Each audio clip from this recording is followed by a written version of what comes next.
Président Bandakani, et pour finir, vous êtes un panafricaniste, vous êtes même un pionnier panafricaniste, et certains s'interrogent de votre soutien au président Biya à l'échelle panafricaniste, tant bien même que vous soutenez aussi les dirigeants de l'AES par exemple, et vous continuez à critiquer les régimes par exemple d'Abidjan, de Cotonou ou encore de Kigali.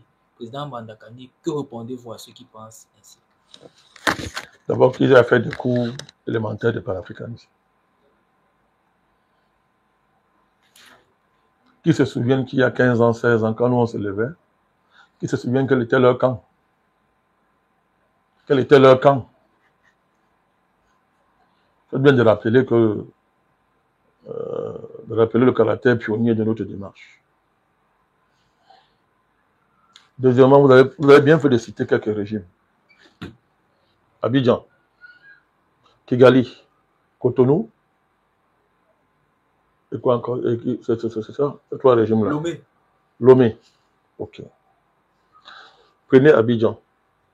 Les conditions d'arrivée au pouvoir de M. Ouattara sont-elles les mêmes que celles qui ont prévalu pour le président camerounais?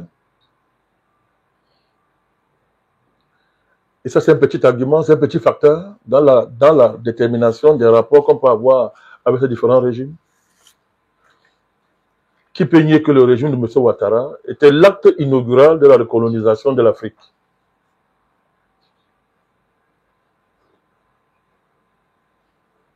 Qui peut nier que l'arrivée au pouvoir de M. Ouattara était l'acte inaugural de la recolonisation de l'Afrique?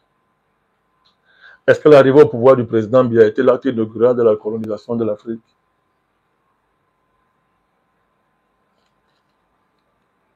Jusqu'à présent, on a vu le comportement de M. Ouattara. Il n'a renié d'aucune manière ses allégeances.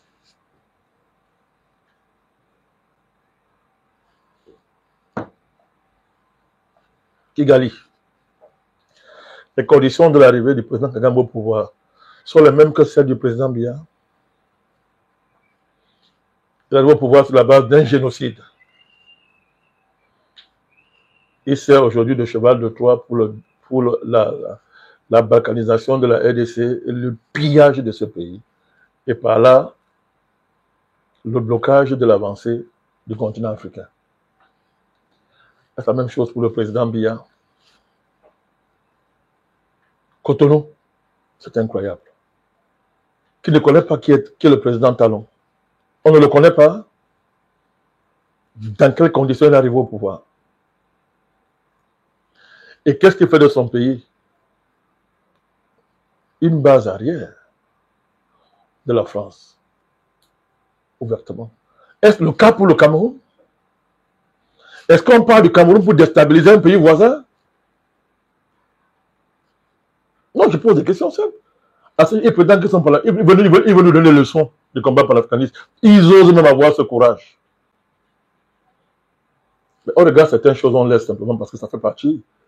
Ce sont des corollaires inévitables des choix que nous avons faits. Mais il faut qu'à un moment donné, les gens s'asseyent et examinent même un peu leur niveau de prétention quand ils veulent porter des critiques. Le cas du Togo. Le cas du Togo. L'histoire du Togo et de Yadema Père. Est-ce la même histoire que celle du président Paul Biya et le président Ahidjo? C'est la même histoire?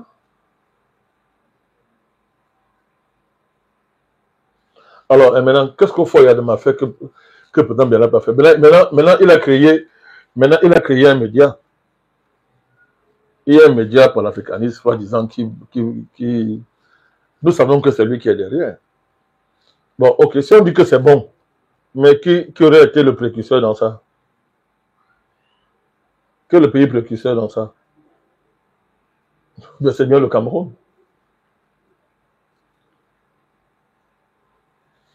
Est-ce que le Cameroun joue le même rôle que M. Faure Yadema dans la subtilité de la déstabilisation du panafricanisme aujourd'hui en Afrique? C'est la même chose. Vous voyez, ils n'ont pas d'argument. On va aller même plus loin. Je vais aller plus loin. Si on considère qu'ok, je soutiens l'état de l'AES, d'accord, et que ce serait contradictoire, ça me fait rire. Ok. Vraiment, on a un débat objectif. Hein. Qu'est-ce que les états de l'AES Par exemple, leur combat, ça a été de rétablir les conditions de leur sécurité et de chasser l'État criminel français. Le Cameroun n'a jamais eu de base militaire française. Et jamais notre pays est arrivé à ce niveau de déstabilisation. Bon, maintenant, on doit avoir honte de ça. Je dois avoir honte de ça. Ok, tous ces régimes qui sont arrivés au niveau de l'AES, est-ce qu'ils sont pas tous dans le franc CFA? Ils ne sont pas tous dans le franc CFA. Bon, est-ce que pourtant, là, tous ces brillants-là vont dire qu'ils ne seront pas des régimes panafricanisants? Qui peut dire ça? Puisque les nouveaux sont censés faire mieux que les anciens. Les conditions historiques n'étant pas les mêmes. Peut-on m'expliquer donc pourquoi on est dans ce... Je dis que c'est un débat objectif. Hein. Ils sont pas en train de faire la critique des États de l'AS. Ce sont mes États chéris. Mais je parle, je retourne leurs contradictions à ces bavards, ces agents français qui viennent nous attaquer avec les arguments de quartier. Maintenant, prenons les nouveaux régimes qui découvrent l'importance de chasser, de se débarrasser des bases militaires françaises. Mais vous avez trouvé le président Biya, lui, il est au pouvoir depuis 42 ans, comme vous dites. Mais quel est ce pion de la France qui n'a pas de base militaire française chez lui? Bon, maintenant, vous découvrez qu'il faut chasser les bases militaires françaises. Et lui, depuis que le pouvoir, il n'a jamais accepté ça chez lui. Mais c'est pas la sorcellerie qu'on fait en plein jour. Alors, qu'est-ce que vous voulez? Je veux dire que ce débat n'est plus rationnel. Le débat de lutte au soutien au président Biya n'est plus rationnel. Donc, il faut le laisser dans leur délit. Ils pensent qu'à le faire, ils nous impressionnent. Moi, ça m'impressionne pas. Je leur dis que j'ai les épaules très larges. Ça ne m'impressionne pas. Ça ne m'impressionne pas. Je le répète et je le maintiens. Le président Paul Biya ne sera jamais mon ennemi. Ce n'est pas mon ennemi. Moi, j'essaie de hiérarchiser les contradictions. J'essaie de hiérarchiser les contradictions. Il y a une science qu'on appelle la science des contradictions. C'est la dialectique. Jean-Paul peuvent aller se former, s'ils veulent. J'essaie de hiérarchiser les contradictions. Vous savez, j'ai soutenu Mahatma Déby, hein. C'était le plus grand tyran, le plus grand... Aujourd'hui, mais tout le monde le félicite. C'est bien. Mais comme toujours, on oublie. On oublie toujours comment ça a commencé. Et le prix qu'il a fallu payer. Donc, ils font comme si le soutien à Paul Biya équivaut à tous les soutiens que j'ai apportés à tous les présidents africains que nous avons estimé dès le départ, dans le cadre de notre stratégie. Il n'était pas logique d'ouvrir plusieurs fronts à la fois. Nous avons dit que si nous commençons à attaquer nos présidents, on est mort. Deuxièmement, on a dit que le président qui fera le moindre pas, on le soutient. Là, pourquoi nous soutenons? On a soutenu tous les présidents. Nous, par principe, c'est le principe. Aujourd'hui, nous avons modéré nos critiques envers le président Tshisekedi. Pourquoi? C'est sur une même base d'analyse, la même démarche. Nous avons beaucoup d'informations sur le président Tshisekedi. Mais nous modérons nos critiques. Pourquoi? Parce que nous hiérarchisons les contradictions. Le président Obiang-Nguema, tout je soutiens. Feu Maréchal Déby, c'était pareil. Tous ces présents-là, même le président Ali Bongo, même le président Sassou Nguesso, vous ne me verrez pas sur des plateaux constamment. Quand je m'en prends à des chefs d'État qui sont des acteurs de la recolonisation du continent africain, voilà, ils font semblant de ne pas voir ça. Ils refusent de distinguer les régimes. Ils font un mélange honteux sur le type de régime. Ils appellent pour bien dictateur. Il a duré au pouvoir 42 ans. C'est un argument, ça. Mais si quelqu'un dure au pouvoir 42 ans, c'est qu'il y a deux options. Alors, soit il gère son pays par la tyrannie, par la force. Ce n'est pas vrai au Cameroun. Parce que si c'était vrai, la plupart des opposants du président Biya sont ses enfants. C'est lui qui les a fabriqués. Le Cameroun, c'est un pays totalement, extrêmement diversifié sur le plan politique, sur le plan de la société civile. C'est un pays, les gens peuvent dire tout ce qu'ils veulent. Moi, je sais une chose, hein. Beaucoup d'opposants au président Paul Biya à l'heure actuelle, qui braillent là dans l'opposition, si sont au pouvoir, on est mort. Si sont au pouvoir, les petites libertés qu'on a là vont disparaître. Je vous dis, hein, la preuve. J'ai été menacé de mort à Mondo Vision par les cadres du MRC. Qui a parlé de ça? J'ai été menacé de mort en direct à Mondo Vision par les cadres de l'UDPC. L'élection de 2018. Bien sûr, de mort. Je laisse les campagnes honteuses organisées contre ma personne. Moi, j'ai été à l'avant-garde des luttes de 90, pratiquement l'année 2000. Puis l'année 2000 en montant, 2010 au Cameroun. J'étais dans l'antidiasme primaire. Le président Biya ne m'a pas tué. Il pouvait me tuer, il ne m'a pas tué. Je suis allé en prison, mais on ne peut pas tuer. Mais vous avez des gens qui disent que quand on va arriver au pouvoir, on va te tuer. À mon vision. Je suis interdit de passage dans un média camerounais, le média du peuple. De l'opposition, soi-disant. Vous savez pourquoi? Ils disent que je suis anti-français. Vous vous rendez compte? Vous vous rendez compte? Le média du peuple. Je suis interdit depuis bientôt 10 ans. Imaginez qu'ils ont le pouvoir, ces gens-là. Imaginez. Imaginez.